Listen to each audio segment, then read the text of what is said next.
Kitchen. My name is Emily Ann, and welcome to the Sasser house if you are new. So today we are going to make some supper together and get some projects done with the sweet potatoes that we grew out in our garden. But first thing I want to get going is some green beans on the stove. I make my green beans like my mama does. It's my favorite way to make green beans, and so I want to share that with you today. So the first thing we're going to do is get whatever is left of this beef broth into our pot. And that is not much. I wish I had more beef broth, but I used all of it up. So we're gonna top this off with water. I have some water right here. We'll probably still need a little bit more, but that'll be a good place to start. And then I'm gonna do just a drop of oil, literally a drop. And then we have got some green beans that we grew out in the garden that I have had in the freezer, and we're not cooking mini green beans tonight because it is just me and Chris eating these, and I'm making a bunch of food for my band tomorrow who's coming over, so we don't need leftovers. These are frozen green beans that I just washed and broke, like I strung them and broke them, and keep them in a bag in my freezer. And so we're just going to cook them right from frozen. I'm going to salt them a little bit and then pepper them a little bit. And now I've got a really small onion, and so I'm going to use majority of this in our green beans. Chris does not love onion. Like, I can kind of mask it and put it in some stuff, but he really doesn't like onion. But when I make green beans and boil it all down quite a bit, he has never complained about the onion. It doesn't bother him at all, so maybe it won't bother the picky eaters in your life either, but you know them better than I do. I just know that this is something that Chris has never complained about. All right, so I don't cut it up really small. I just cut it up into little strips like that and throw it into the pot. But I'm gonna do just a little bit of this other half of the onion as well. All right, we're gonna use this half of our onion for the sauce that we're making to go with our sweet potato dish that we're making. But the rest of this is gonna go right into our green beans. All right, we're gonna throw that onion in. I'm gonna stir all of this together. And I have got this burner on high because we want this to come to a full rolling boil. And I just put the lid on like this because if I put it on all the way, then it makes noises and spouts all over my, well, dirty cooktop. I had a big canning day and there's blueberry stuff everywhere. So anyways, if this was clean, this would be a way that I would keep it from getting dirty, but either way, I don't want it making all that noise and ruckus. So I just put this on like that so it can vent out. But now we're just gonna leave that and head on to our next project. Now these are all the sweet potatoes that I grew from the fall. Well, minus one. I have this one set aside for something else that we're gonna do in this video. But I need to get these into the oven because we are going to turn them into sweet potato gnocchi. And I'm so excited. I've never made gnocchi before. And I don't think it's gonna be that difficult, and it'll be a fun thing for us to try together. But we're also gonna use some other sweet potatoes that we have to make starts to plant out in the garden, or slips is what they're called, to plant out into the garden for the fall to try and grow some more this fall. So I'm really excited, but the first thing we need to do is get these washed up.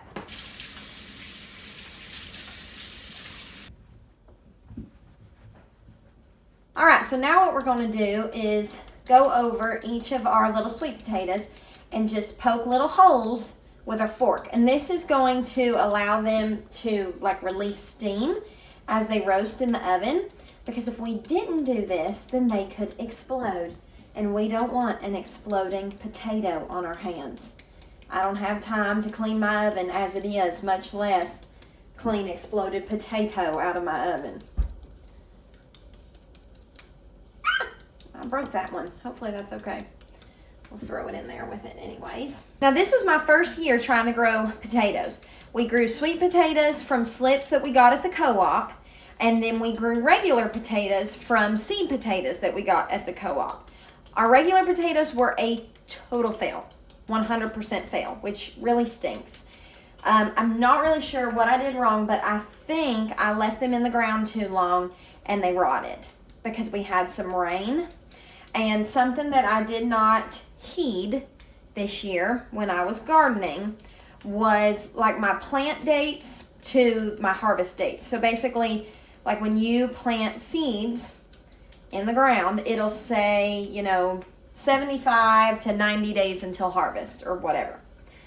It'll give you like days until it's ready to harvest. Well, I did not take that to heart, and I didn't watch the calendar and all that stuff. So by the time I actually harvested my potatoes, I harvested them like 3 weeks later than I should have harvested them. And so they were all a wash. But you live and you learn. So next year I'll know better. We did get sweet potatoes.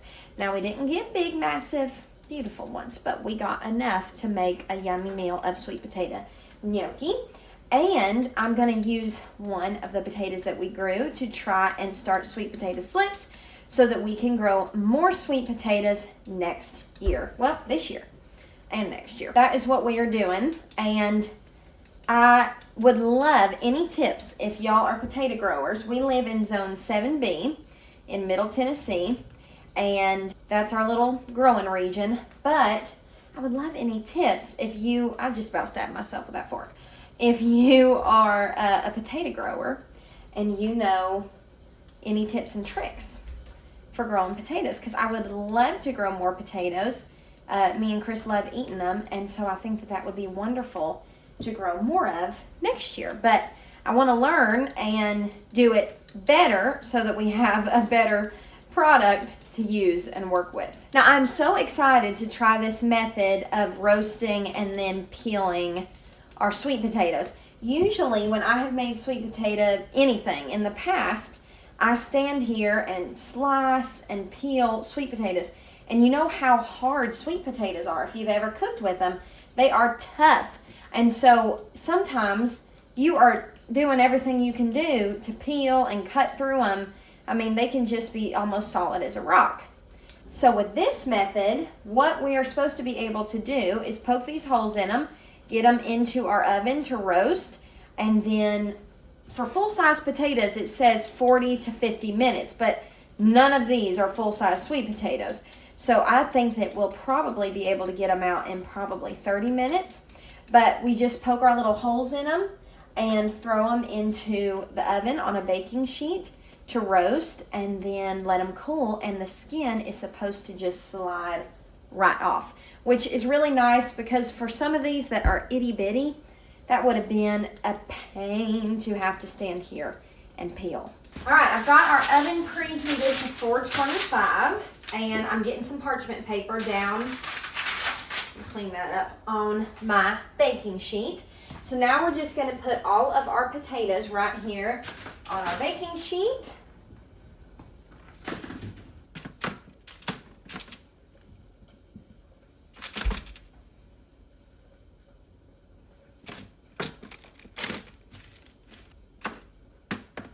And then for the sauce that we're going to eat with our sweet potato gnocchi, we need a roasted head of garlic. I've had this garlic for a minute, so I hope it's still good.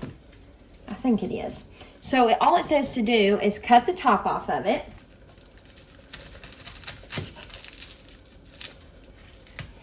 That looks like that's about to sprout. Let me Google that. Okay, so if your garlic has sprouted like this, it is still totally safe to eat.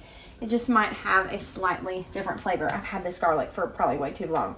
And all we're gonna do is put just a little bit of oil on top of our little bulb of garlic and a little bit of salt.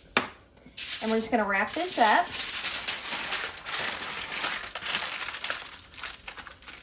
Just like that. And we're gonna put it right here on this same sheet as our potatoes and get all of that in the oven. Our green beans are boiling really well, and you just want to keep your eye on them because you never want all that water to boil off completely because you'll burn your beans. So just keep your eye on them and give them a good little stir. But I honestly think that they taste better if the water boils down and then you fill it back up and then it boils down again. I boil my beans to death. But that's the way we like them. Okay, so while our sweet potatoes are roasted in the oven, I thought it would be a good time to start our potatoes that we're gonna make slips out of. So I'm really, really excited about this.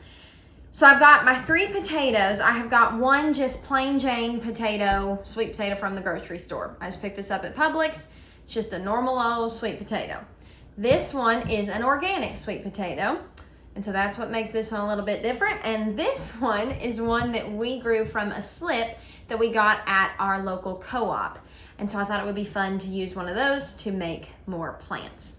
Okay, so what we have here are 3 wide mouth mason jars, and I have them filled up with just some plain old water. And then I also have some bamboo jumbo skewers. You can use toothpicks if you have toothpicks. I don't have toothpicks, I only have these skewers right here. So what we're gonna do first, and I feel like I probably need to break these skewers in half if I can do it without hurting myself. Got it. That was not painful at all. Okay, so what we're gonna do is we need to identify the sprouting end of the sweet potato, which is this end right here. And that is the end that is gonna stay above the water.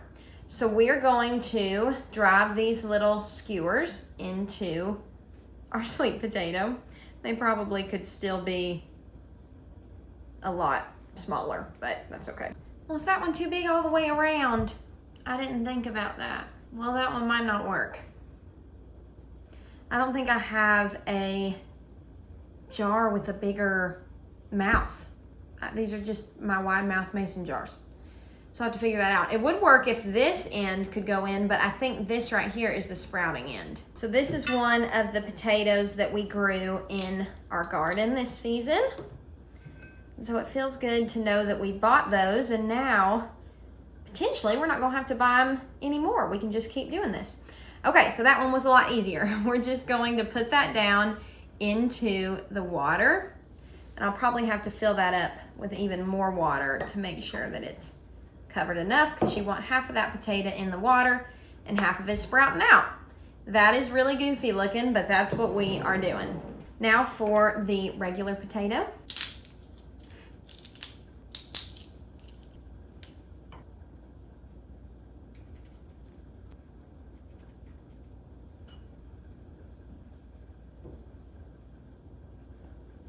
Okay, I'm so glad that I checked out the Google, because I was wrong.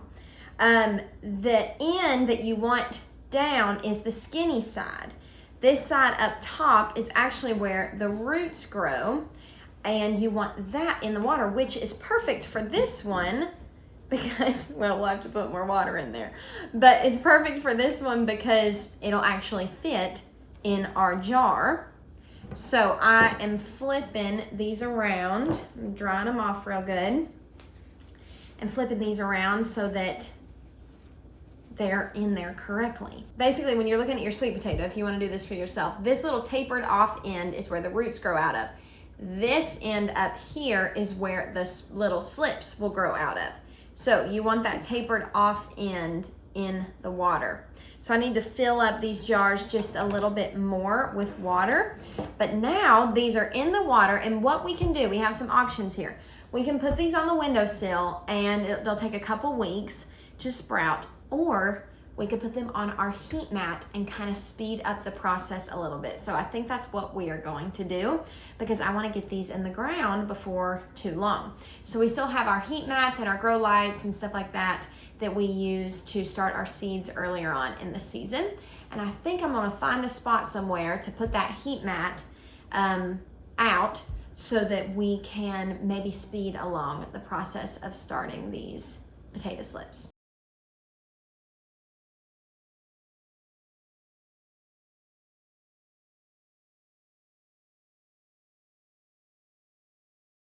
And now is the hard part. We wait.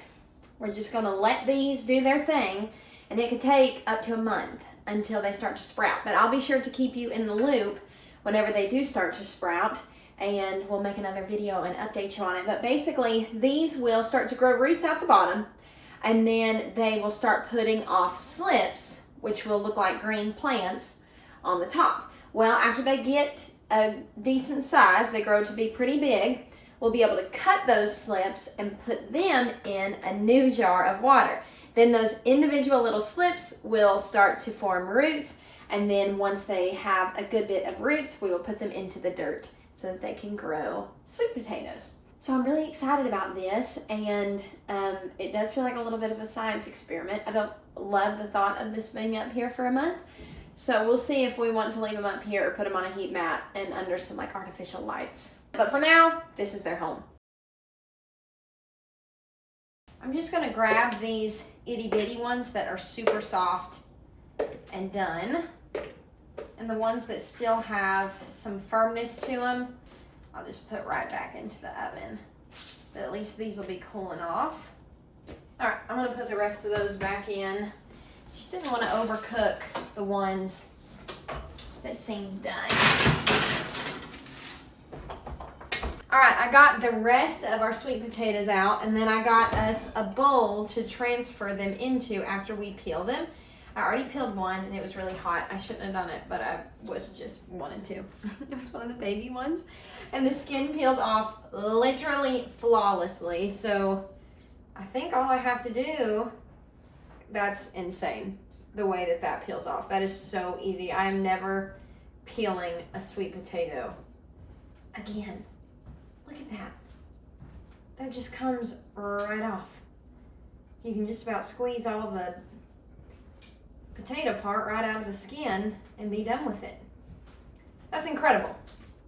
So I would definitely recommend doing it this way if you are making sweet potato pie or any type of sweet potato dish where you're not like wanting them to be in perfect cubes or something. So I'm just gonna go through and finish peeling all of the skin off of these sweet potatoes, and then we'll get to start on our gnocchi. Okay, let me show you just how easy this is to peel. The skin literally just comes right off.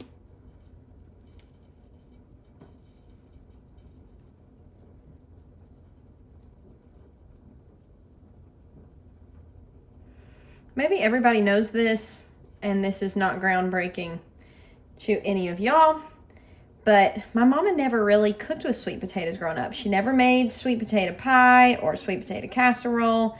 I was probably in my 20s before I had ever even had sweet potato casserole, which is kind of crazy.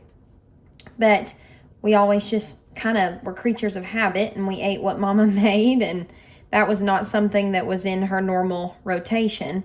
And then whenever I got married, I started cooking with sweet potatoes, but I would just cut them up and roast them in the oven and do things like that. I do have one recipe for a sweet potato crumble that is absolutely one of my favorite fall desserts ever. It is so delicious. But other than that, I've really just always roasted sweet potatoes in the oven. And I've stood and diced and peeled them and done all that mess. And so this is really nice to be able to do it this way. So now I'm just going in with a potato masher and mashing up these sweet potatoes. But they roasted and got so soft in the oven that it kind of did the job for me. There's really no clumps or anything like that. So we really don't have to do this long. All right, so I've got our recipe right here for our sweet potato gnocchi. We have our sweet potatoes all mashed up, and now we need to add 1 egg. And I'm really hoping they're not too warm. No, they won't cook the egg. We're all good. So I'm just gonna crack the egg right into our sweet potatoes. Now we're just going to get this egg mixed in, and I'm just gonna use my potato masher so I don't dirty up another dish. It says to whisk it together. I can use this as a whisk.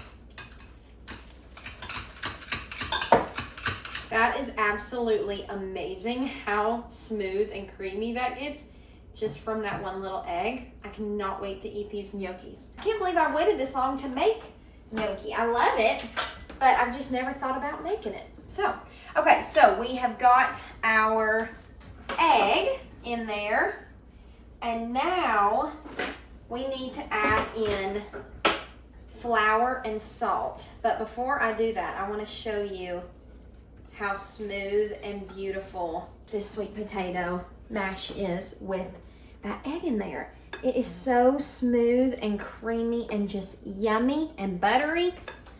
And that was so easy. Okay, so the recipe calls for 3 sweet potatoes, which we had all those little ones. I really hope that we had the equivalent of 3, but if we don't, I'm gonna be just a little bit easy on the flour to start out with. So it calls for 1.5 cups of flour. I'm gonna start with 3/4 cup, half of that to start with, and I'm spooning it and leveling it to try and get the most accurate measurement I can. I'm gonna stir that in because what I've heard is if you do too much flour, it can get really tough and they won't be pillowy and soft. Oh, and I also need to add salt. We need 1/2 teaspoon. I'm just gonna eyeball it. And what we're trying to do here is make a dough, which will be our little gnocchis. So the ingredients could not be simpler. It's literally just the sweet potatoes, egg, flour, and salt. So I think what I'm gonna do from here is go ahead and turn this out onto my counter. Yeah, it's still pretty sticky. I'm gonna put some flour down on the countertop. Just kind of spread that out a little bit. I'm just gonna go ahead and dump this out onto our counter. Sweet potatoes you get at the grocery store are a pretty good size, so I didn't want to add too much flour and ours not turn out good because you'd probably get a little bit more than this from 3 sweet potatoes from the grocery store. But the dough is super soft and pillowy, and it calls for you to knead it for 1 to 2 minutes, and then we're gonna wrap it in plastic wrap and let it rest. Let's see, I'm picking up just a little bit of flour as I go because it's definitely still pretty sticky and it's sticking to the counters pretty good. Which you want it to be soft and pillowy, but you don't want it to be completely sticky to where you can't knead it. And it seems like this dough is still really absorbing this flour. So I'm just gonna add a little bit more to work in.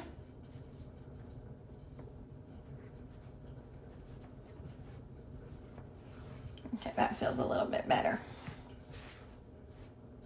All right, there's still a pretty sticky spot.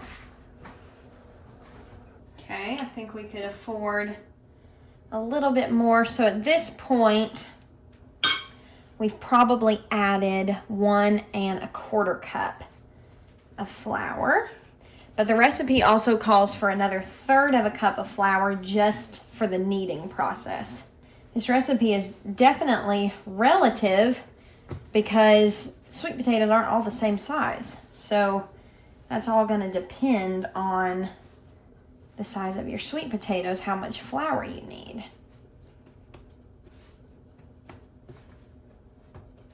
So I'm just gonna keep on kneading this until we get a smooth ball of dough, which it's already pretty smooth, but it's still pretty sticky.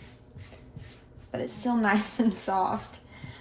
It's so hard when you've never done a recipe before to know exactly what you're feeling for.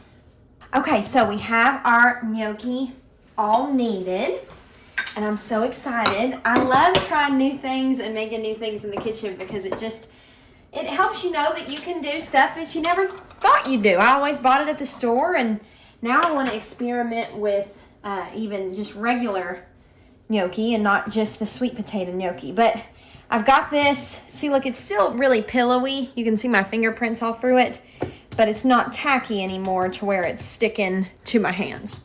So I think we've got it in a good place. So now we're going to wrap it in some plastic wrap, and we need to let it rest for about 15 to 20 minutes.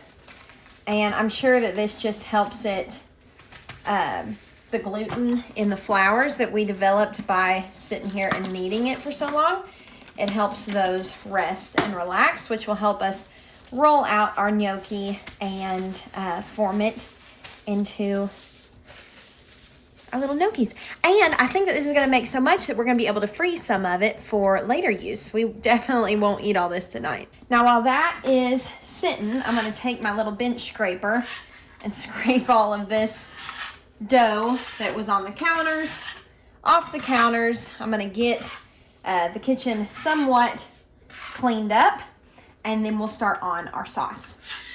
Okay, so I've got some water in a pot that'll be ready to turn on to boil, but we're gonna start with our roasted garlic sauce first. So I have our bowl of garlic over here that we roasted. I minced up, let me get some butter. I've got 1 tablespoon of butter over here. I'm gonna get that in our pan and turn our pan on and get that melting. And then I diced up the rest of that onion that we didn't use in our green beans. And we are just gonna cook that up in this butter until it is nice and soft. And we're gonna add our roasted garlic in there with it as well. All right, so we've got our onions cooking up. I'm gonna try and squeeze this garlic in here. I have never done anything like this before. Well, okay. I reckon that's what you do. I don't want to get any of our paper in there. Any of that garlic wrapper. That wouldn't taste good. Interesting. Okay. All right, I'm going to turn that heat down just a little. It does have a yummy, nice garlicky smell, but I might add a little bit of minced garlic out of the fridge as well. The main ingredients in this sauce is butter and garlic. So I want to make sure that we have enough garlic flavor. All right, that looks good right there. Now, we don't keep wine in the house because we don't drink, but I was making a tomato sauce that called for white wine, and so I got these little tiny bottles of this white wine, and this recipe calls for some white wine too. Calls for a whole half cup, and Chris and I don't love the taste of wine, and so I don't think I want to use an entire half cup. Well, friends, my phone died. I'm so sorry. So to our sauce, if you missed it, I was saying that I added a little bit of white wine. And I don't know if this is good white wine to cook with or not. Chris and I don't drink, so we don't ever really have wine in the house. But a tomato sauce that I was making with some of our homegrown tomatoes called for white wine. So I got those little bottles. I never ended up making it, and then I found this recipe and it called for some, and I knew that I needed to use that up, so it worked out perfect. So all we have in here is 3 tablespoons more of butter and then that white wine. So we're just letting that simmer, and it does smell delish. Okay, right over here we have got our sweet potato gnocchi. So I'm just gonna unwrap it, and I'm gonna flour our counters because I can tell this is still a wee bit sticky. And we are going to cut this into 4s. That was a horrible job of gauging 4 even sections. That's what happens when you start moving too fast. Okay, so we're gonna cut this into 4s, and we're just gonna start with 1. And basically what the recipe says to do is roll it into a 1-inch log. It's like playing with Play-Doh. I'm gonna call that about 1 inch. And now what I'm gonna do is take my little bench scraper, and I'm gonna attempt to cut, oh, I have a little measuring thing right here. So about that is 1 inch.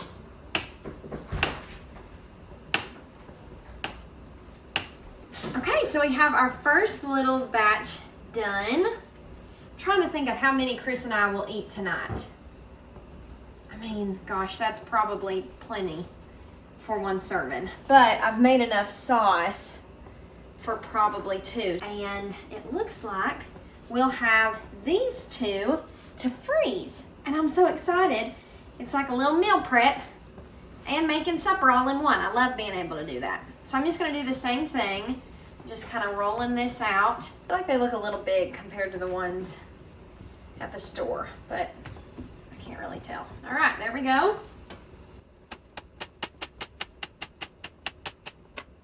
This is a little bit time intensive, but it's really not when you think about what you're getting. I feel like gnocchis are kind of fancy. And so it really doesn't take that much time to do. So I'm just gonna kind of roll these in this flour a little bit for the sticky parts. And then it says online to give them like a little bit of shape, to roll them on a fork. How do you do that? Do you roll the fork over the gnocchi?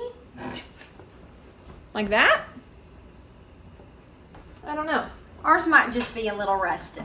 I have no clue. I didn't watch a video on it. So I have no clue what they mean by that. I really don't think I'm doing this right, but we're just gonna go with it at this point. I'm sure it was something very obvious, and when I Google it here in a little bit, I'll be feeling like a fool. But I know you probably don't even really have to do this and shape them. This is probably just for aesthetic reasons. And since these little gnocchis are fresh, they only have to boil for just 5 little minutes. So that'll be nice. Chris just pulled our steaks off the grill. So everything's gonna be done right on time. So our water's boiling right over here. I'm gonna drop our little gnocchis in. I'm gonna go ahead and set a timer for 5 minutes and let those boil. While that's going, I'm gonna go ahead and roll out these other little pieces of our sweet potato gnocchi and get those cut up. And we don't need to bake these before we freeze them, or boil them, not bake them. We don't need to boil them before we freeze them. We'll just pop them right like this into the freezer, and I'm gonna put them on a baking sheet so they freeze whole. And then once they're totally frozen, I'll transfer them into a bag, and then we'll be able to pull these out for a quick and easy supper one night. Okay, I looked up how to do this, and you're supposed to roll it. That didn't work. No, that's no better than it was before. All right, our timer just went off on our gnocchi, and I can tell they're ready because they are floating. And I'm just gonna put them right in to our sauce. These are definitely big. I could have made them much smaller. It's okay, you don't know until you know. I'm just going through and scooping these out, and it's okay if some of that pasta water's in there with them. So I'm just gonna gently stir these up into our butter and garlic sauce. It smells so good.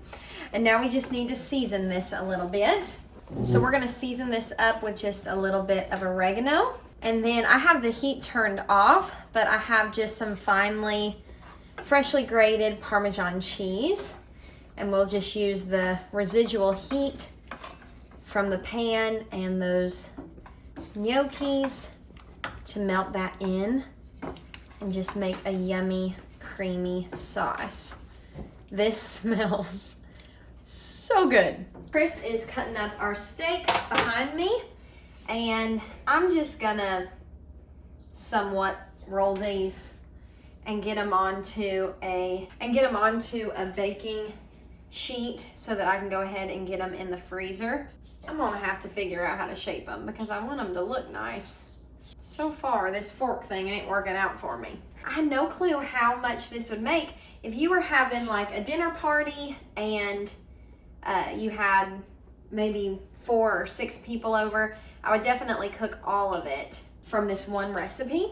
But if it's just 2 of you eating it, like me and Chris tonight, then if you take the time to make this, then you've kind of meal prepped for another meal, which is always really fun. And also, I think that you can make this go even farther because I think these seem a little big. I think that they could be a little bit smaller. Now this will go into the freezer to freeze up, and then we'll put it in a freezer bag, and we can boil these straight from frozen whenever we want gnocchi for supper next. All right, so I'm gonna get some of these gnocchis onto our plate. They smell absolutely delicious. And then I'm gonna get some of our green beans.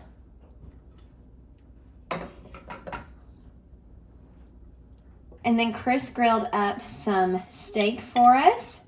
And so I'm gonna get some of that onto our plate as well. And then I have a little bit of Parmesan cheese, so I'm just gonna top our gnocchi with some fresh Parmesan cheese. It held its texture good, it didn't fall apart. I just hope it's soft and pillowy like the gnocchi at the store. Very soft. It was really soft and pillowy. Now the sauce is nothing special. Mm-hmm. It's just butter. It's a little bit of white wine, which you might not like that because I taste the white wine. I'm so weird. It's delicious. The texture's perfect. It's still really, really the good. sauce is not your favorite. It still is really good. Every time I try to be bougie and cook with wine, it never turns out because we don't like the taste of wine. If you like alcohol, it's probably delicious. It's probably perfect. The texture is great. You did a great job. That steak is better than any restaurant. I'm not just saying that because I made it. I paid for this at home before I paid for any out to eat. I do like the gnocchi. It's very good. I'm excited to try different recipes with it. I love a pasta or something. Like an Alfredo. Yes. Well, I would say this supper was a big success. Mm-hmm. The gnocchi are so good, and we don't love the sauce, but that's okay. It's still yummy. It's not bad, but I'll definitely do a different sauce next time. But it has been so fun to get to make something new, and I'm so glad the texture is like delicious of those gnocchi. They're so good. So good. And Chris killed it on the steak, and the green beans are perfect, thanks to Mama's recipe. So this was so fun to be able to have this day in the kitchen with you guys. We will keep you updated on our potatoes and how our slips grow. And of course, we'll keep you in the loop on all of that. If you like what you see here at the Sasser house, please consider subscribing. We would absolutely love to have you around more often.